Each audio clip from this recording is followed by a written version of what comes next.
NBA champ Steven Jackson is with us. Always a good time. I think it's fair to say, not to speak for Chris, because that can be a dangerous thing to do, but I'm going to speak for you right now.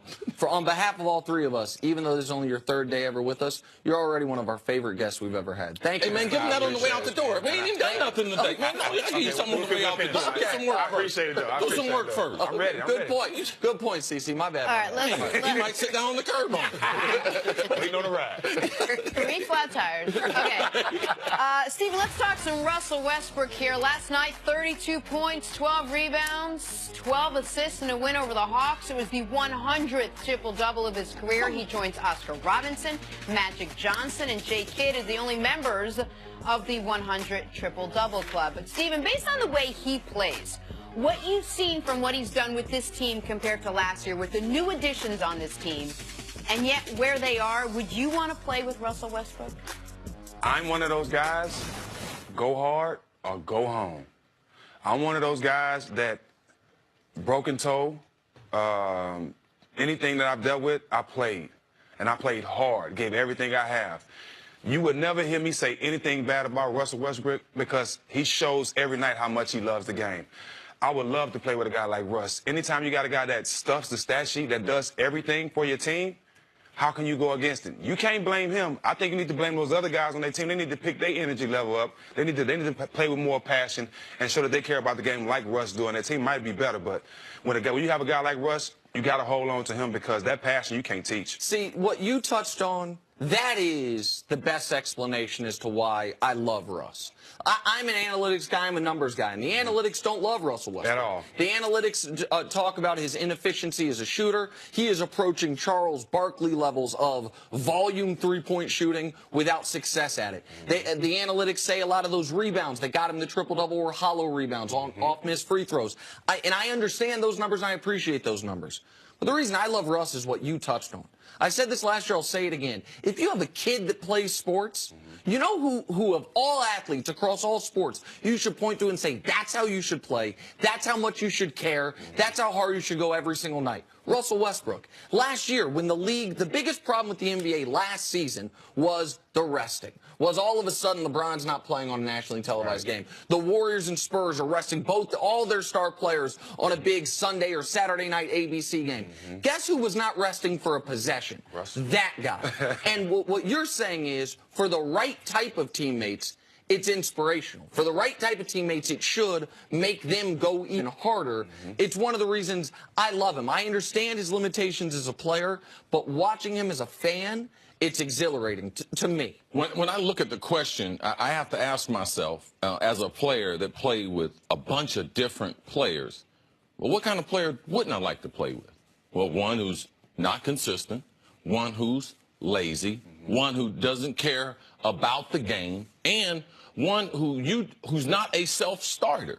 Like, I don't like to play with guys got to be motivated by the coach. Right. I want a guy that shows up to work regardless of how your body's feeling. Like, you can predict the type of energy that's going to come out of him. Because the reason I like that is because, man, you don't always have your A game. You don't always have the energy that you need to be able to do this type of job. So to have someone like that, so there can be for me, it would be a push-pull effect.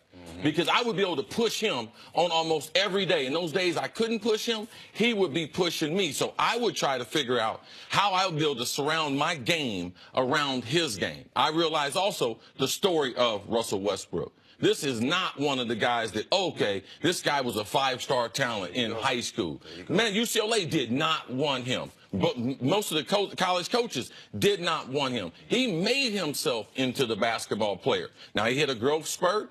But his overall tenacity to be in the gym, to work on his game. See, I don't think people know who Russ really is and what he came from to get to where he is. They just think, oh, KD, he's talented. Oh, Steph. Steph developed his game, too. Russell developed his game as much as any player in the NBA. So that much I do love, and that I can embrace and play with. So why isn't this team considerably better than they were last year with the additions they made? And I know you said the other guys need to pick up the energy, but does Russ not need to adjust his game at all, in your opinion? Is there something to maybe figuring out a way, when your numbers are basically the same, getting the other guys into it? Because if it's not working the way you're doing it, maybe as the team leader you adjust the way you're doing it? Well, it's it's hard to point the finger at Russ, you know, when he's doing everything, and you paying guys like Roberson $80 million, and he's getting hack-a-shacked. Right. Whenever you ever been in a situation you have a small forward getting hack-a-shacked that can't make a free throws. So you put Russ in a tough position. Losing KD is a tough position. You know, you're trying to add guys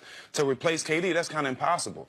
I think Paul George, this is his first year. I think he needs a little bit more time there. He's a great player, but you can't put it on Russ, like I said, when you giving $80 million to a guy that's a small forward that can't make free throws. Here's the thing, though, because I know you like Paul George's game because we never talk about Paul George, but he plays both ends. He plays both ends at a very high level. I know that's your style of ball. I know you like his game. Steven Adams, in a league that didn't have a lot of really good centers. My favorite player. Well, I didn't know that, but Steven Adams really. So why aren't they better? Because it's not just because they gave Roberson that money. Because I know he can't hit free throws, but he was maybe going to be Defensive Player of the Year before he got hurt. Like, he does add some value. Why, in your eyes, why aren't they better? And does it say anything to you that Victor Oladipo looked like one thing in Oklahoma City and has looked like something totally different in Indiana? Well, I think his light in OKC was green. His light in Indiana is lime green. Okay. Okay. Yeah. He can shoot way more. His game is free flowing. He's got the ball more. It's a different feeling. It's a different feeling. They're not winning because it's kind of like the Jordan thing or kind of like the Shaq thing. When you trade a guy like KD or when you lose a guy like KD, it's going to take a while to get back. We're talking about KD now, arguably the best player in the league. So when you lose a guy like that, it's kind of hard. But I think for the most part, to applaud Russ, he's been doing a great job. He's been just sticking to his guns and being a professional and going out there and play basketball regardless who they bring. Now, he has some help now. I still think if they can get into the playoffs, they can do some damage. At this point in his career, though, for me, I'm about trying to improve my game.